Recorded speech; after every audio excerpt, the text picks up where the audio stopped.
నమస్కారం అందరికి. ఇప్పుడు మనము ఇంటర్మీడియట్ సెకండ్ ఇయర్ వాళ్ళకి chapter 9 commerce side principles of management లో ఇంపార్టెంట్ క్వశ్చన్స్ ఏమున్నాయో చూద్దాము. ఇందులో ఇంపార్టెంట్ క్వశ్చన్ ఎస్ఏ ఆన్సర్ ఒకటే ప్రిన్సిపల్స్ ఆఫ్ మేనేజ్మెంట్ ఉంది. Henri Fayol 14 principles. సో ఇందులో మీకు ఎనీ 10 ప్రిన్సిపల్స్ రాయొచ్చు మీరు. బట్ మీరు ఎప్పుడైతే డిగ్రీ లెవెల్లో వెళ్తారో అప్పుడు 14 ప్రిన్సిపల్స్ కంపల్సరీగా రాయాల్సి వస్తుంది. సో ఇప్పుడే మీరు నేర్చుకుంటే అప్పుడు మీకు ఈజీ అవుతుంది. సో ఇక్కడ మనకి ఈ ఒక్క ఆన్సరే ఉంది చాప్టర్ నుంచి. 2 మార్క్స్ లో అయినా సరే ఇవి ఈ ఏవైతే సైడ్ హెడ్డింగ్స్ ఉన్నాయో అవే 2 మార్క్స్ లో కూడా ఉంటాయి. సో అక్కడ కూడా ఇవే కవర్ అవుతాయి.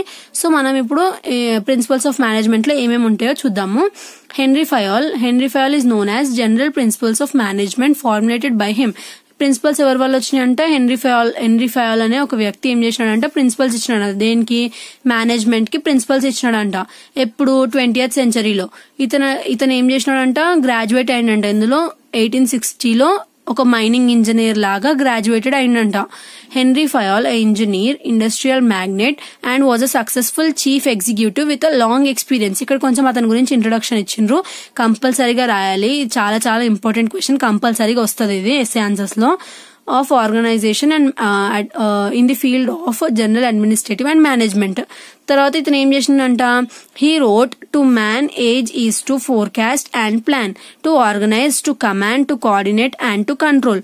దీస్ అంటే ఏవైతే మేనేజ్మెంట్ లో ఏమేమి చేయాలి, మ్యాన్ ఎంతమంది అంటే మనుషులు ఎంతమంది కావాలి, ఎలా ఫోర్కాస్ట్ అంటే ఎలా ప్లాన్ చేయాలి, ఎలా ఆర్గనైజ్ చేయాలి, ఎలా కమాండ్ చేయాలి, ఎలా కోఆర్డినేట్ చేయాలి, ఎలా కంట్రోల్ చేయాలి అనేది చెప్పినాడంట ప్రిన్సిపల్స్ ద్వారా.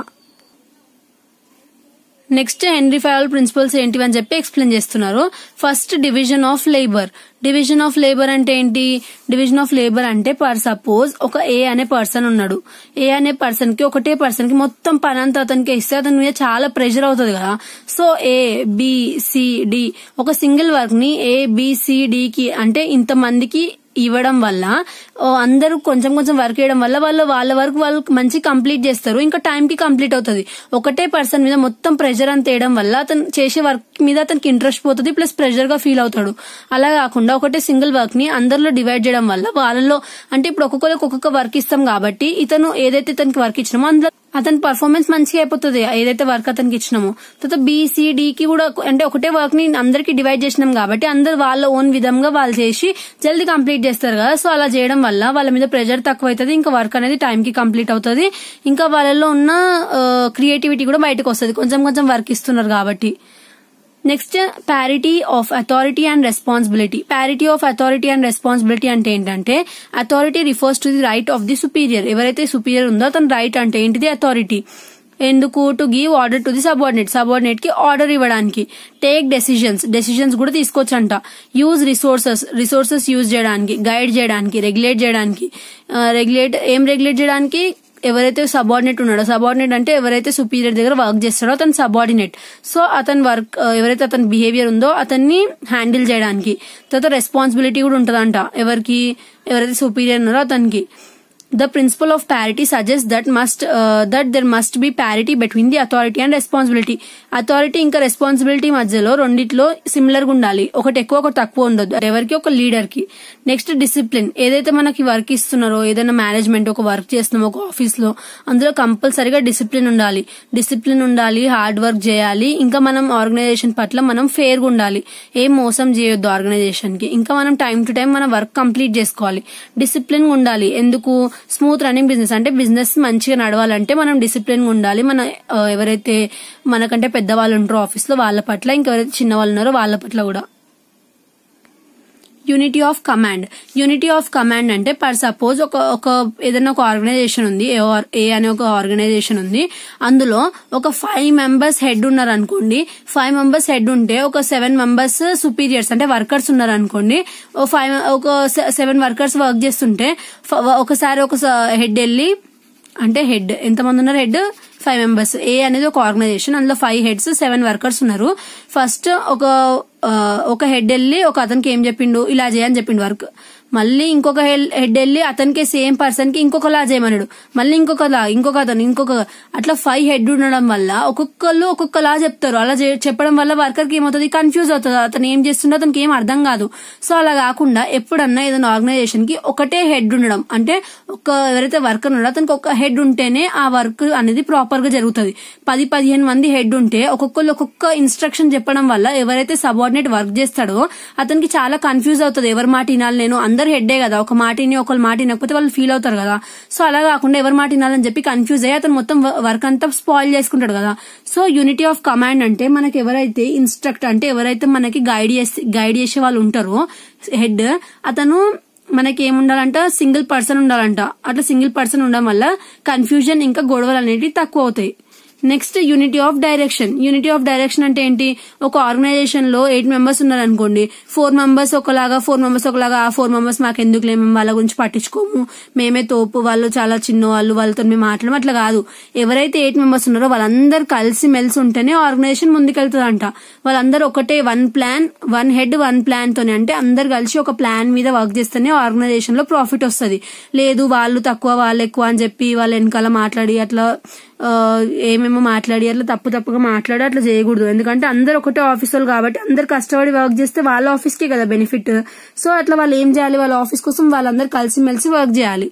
అది మనకి యూనిటీ ఆఫ్ డైరెక్షన్ అంటే. Next subordinate of individual to generate general interest. To subordinate of individual to general interest.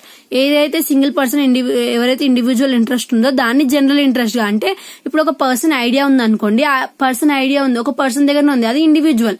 అది దాన్ని జనరల్ గా, అంటే అందరిలోకి వెళ్లి చెప్పి అందరి హెల్ప్ తీసుకొని దాన్ని ఇంప్లిమెంట్ చేయడమే జనరల్ ఇంట్రెస్ట్ అంటే.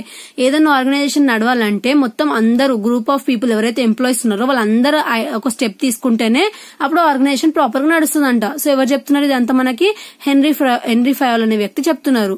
Next remuneration of personal. Remuneration of personal అంటే ఏంటి, ఎవరైతే వర్కర్స్ వర్క్ చేస్తున్నారో వాళ్ళకి ప్రాపర్ శాలరీ ఇస్తే వాళ్ళ ఆర్గనైజేషన్ కి మంచిగా వర్క్ చేస్తారు. ఫర్ సపోజ్ ఇప్పుడు 2 సేమ్ ఆర్గనైజేషన్స్ ఉన్నాయి, ఒక పర్సన్ కి 9,000 వస్తుంది, ఇంకొక పర్సన్ కి 15,000 వస్తుంది అనుకోండి శాలరీ. సో వాళ్ళిద్దరు ఎప్పుడైనా మీట్ అయినప్పుడు నీకు ఎంత వస్తుంది అని మాట్లాడుకున్నప్పుడు మన ఇద్దరం సేమ్ వర్క్ చేస్తున్నాం, బట్ నీకు 9 వస్తున్నాయి నాకెందుకు 15 వస్తున్నాయి అని చెప్పి అతను ఆలోచిస్తే అతనికి ఇంకా ఆ ఆర్గనైజేషన్ మీద ఇంట్రెస్ట్ పోతుంది. సో అతను ఏం చేస్తాడు, ఆ వర్క్ ను వదిలేయాలని ఆలోచిస్తాడు. అలా చేయకూడదు. ఏదైతే ఆర్గనైజేషన్ ఉందో అతను ఏదైతే పొజిషన్ ఉన్నాడో ఆ పొజిషన్ కి రిలేటెడ్ శాలరీ ఇవ్వాలి. తక్కువ ఇస్తే అతనికి ఏమైతుంది, ఎవరైతే వర్క్ చేస్తున్నాడో అతనికి ఆ వర్క్ మీద ఇంట్రెస్ట్ పోవడం వల్ల ఏమైతుంది, అతను ఆ వర్క్ మంచిగా చేయడు. సో అది ఎవరికి లాస్, బిజినెస్ కి లాస్. ఎవరైతే ఓనర్ ఉన్నాడో అతనికి లాస్ కదా. సో అతను మంచిగా వర్క్ చేసినప్పుడు అతన్ని కొంచెం అప్రిషియేట్ చేసి అతను కొంచెం శాలరీ పెంచాలి. అలా చేయడం వల్ల బిజినెస్ లో కొంచెం మంచి వర్క్ చేస్తాడు. సో ఏవైతే ప్రాఫిట్స్ ఉన్నాయో మంచిగా రన్ అవుతాయి. నెక్స్ట్ ఏంటిది, సెంట్రలైజేషన్. సెంట్రలైజేషన్ అంటే ఏంటి, the appropriate degree of centralization will vary different concerns. అంటే సెంట్రలైజేషన్ అనేది ఒక కంపెనీ నుంచి ఇంకొక కంపెనీకి డిఫరెంట్ ఉంటది, సేమ్ ఉండదంట. ఇది చాలా ఇంపార్టెంట్ రోల్ ప్లే చేస్తుందంట ఇందులో కంపెనీలో. స్కేలార్ చైన్ అంటే ర్యాంక్ చేయడం, అంటే ఏదైనా ఒక ఆర్గనైజేషన్ లో హెడ్ ఎవరు లేదంటే లో ఎవరు, అసలు వర్క్ రాని వాళ్ళు ఎవరు అని చెప్పి ర్యాంక్ చేస్తారు కదా, అలా ర్యాంక్ చేయడం ని స్కేలార్ చైన్ అంటారు. అలా ర్యాంకింగ్ చేయడం వల్ల ఏమైతుంది, ఎవరు ఎంత వర్క్ చేస్తున్నారు అనేది తెలుస్తుంది. అంటే ఇప్పుడు ఒకవేళ స్కేలార్ చైన్ లో ఎవరైతే మంచి వర్క్ చేస్తున్నారో వాళ్ళకి సుపీరియర్ అంటే పెద్ద పోస్ట్ ఇవ్వచ్చు. ఎవరైతే మంచి వర్క్ చేయట్లేదో వాళ్ళకి చెప్పొచ్చు కదా, మీరు మంచి వర్క్ చేయట్లేదు అంటే వాళ్ళు నెక్స్ట్ టైం వర్క్ ఇంప్రూవ్ చేసుకుంటారు కదా. సో అది స్కేలార్ చైన్. నెక్స్ట్ ఆర్డర్ అంటే ఏంటి, ఆర్డర్ అంటే ఏంటంటే అంటే ఆర్డర్ ఇస్తాం కదా, అది కాదు. ఆర్డర్ అంటే అన్ని ఏ ప్లేస్ నుంచి తీస్తామో ఆ ప్లేస్ లో ఆర్డర్ గా పెట్టడమే ఆర్డర్ అంటే. అంటే the right man in the right place. అది వస్తువు అయిన ఉండొచ్చు లేదంటే ఒక పర్సన్ అయిన ఉండొచ్చు. పర్సన్ అంటే ఎట్లా, ఒకవేళ హెడ్ పొజిషన్ ఉండే పర్సన్ ని కింద ఏదో ఎంప్లాయీలో వేసి అతని స్కిల్స్ ని మొత్తం లో వాటికి వాడుకుంటున్నాం అనుకోండి, అది తప్పు కదా. సో అతనికి ఒకవేళ మంచి స్కిల్స్ ఉండి మంచి నాలెడ్జ్ ఉంటే అతనికి హెడ్ పొజిషన్ ఇస్తే అతను ఇంకా బిజినెస్ ని నెక్స్ట్ లెవెల్ తీసుకెళ్తాడు కదా. సో అది ఆర్డర్ అంటే ఎవరైతే పర్సన్స్ ఉన్నారో వాళ్ళని ఎక్కడ పెట్టాలో అక్కడనే పెట్టాలి. నెక్స్ట్ ఏవైతే థింగ్స్ ఉంటాయో, అంటే బిజినెస్ లో ఏమైనా వస్తువులు యూజ్ చేస్తే ఒక ప్లేస్ నుంచి తీసినప్పుడు ఇంకొక ప్లేస్ లో పెట్టకూడదు. ఏ ప్లేస్ నుంచి తీస్తే ఆ ప్లేస్ లోనే పెట్టడం వల్ల నెక్స్ట్ టైం ఎవరైనా వెళ్ళి ఆ ప్లేస్ లో వెతుకుతే అది అక్కడ ఈజీగా దొరకడం వల్ల పని తక్కువ అవుతుంది కదా. లేదంటే అది వెతుక్కుంటూ కూర్చున్న వరకు టైం వేస్ట్ అవుతుంది. నెక్స్ట్ ఈక్విటీ అంటే ఏంటి, ఎవరైతే సబార్డినేట్ అంటే ఓనర్ లేదంటే హెడ్ ఉంటారో వాళ్ళు కైండ్లీనెస్ అంటే కొంచెం మంచిగా ఉండాలి ఎవరైతే ఎంప్లాయీస్ ఉన్నారో వాళ్ళతో. ఇంకా జస్టిస్, అందరినీ ఈక్వల్ గా చూడాలి. లేదు ఇతను నాకు కొంచెం ఇష్టము, ఇతను ఎక్కువ చూస్తా, ఎవరైతే నాకు మంచి వర్క్ చేయరో వాళ్ళని తక్కువ చూస్తా, అట్లా కాదు. తక్కువ వర్క్ చేసే వాళ్ళకు కూడా కొంచెం గైడ్ చేసి మంచిగా చేసేలాగా చేసి వాళ్ళని కూడా మంచి హై పొజిషన్ లకు తీసుకెళ్లాలి. అది మంచి సబార్డినేట్స్ లక్షణం అంట. Next stability of tenure of personal అంటే ఏంటి, ఇప్పుడు కొంతమంది ఎంప్లాయీస్ ఏం చేస్తారంటే వాళ్ళకి శాలరీ తక్కువ ఇస్తున్నారని చెప్పి 1 year కి ఆ ఆర్గనైజేషన్ వదిలేస్తారు. అలా చేయకూడదు. ఆ ఆర్గనైజేషన్ లో వర్క్ చేయాలి. సరే 1 year లో తక్కువ ఉందేమో శాలరీ, ఒక 5 years వెళ్ళిన తర్వాత ఆర్గనైజేషన్ వాళ్ళు పెంచుతారేమో శాలరీ.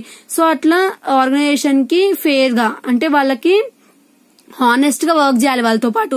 లేదు వాళ్ళ దగ్గర ఉండి 1 year అయినాక తక్కువ శాలరీ ఇస్తారని చెప్పి సగంలో వెళ్ళిపోద్ది అట్లా ఆర్గనైజేషన్ వదిలేసి. ఒక 5-10 years ఉండి వర్క్ ఎక్స్పీరియన్స్ నేర్చుకుని అప్పుడు ఆ కంపెనీ వాళ్ళు పెంచకపోతే అప్పుడు వెళ్ళొచ్చు. తర్వాత ఇనిషియేటివ్ అంటే ఏంటంట,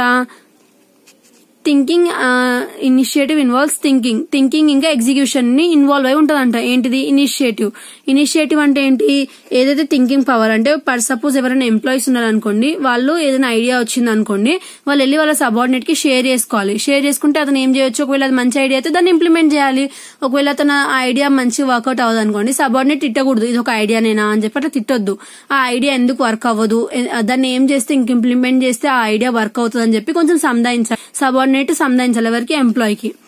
నెక్స్ట్ స్పిరిట్ ది కార్ప్స్ అంటే డివైడ్ అండ్ రూల్ పాలసీ ఉంటదంట ఇందులో. ఇంక ఇది ఏం చేస్తుందంట, స్మూత్ వర్కింగ్ ని ఎన్షూర్ చేస్తుందంట ఆర్గనైజేషన్ లో. ఇవి మనకి 14 ప్రిన్సిపల్స్ ఆఫ్ హెన్రీ ఫయాల్.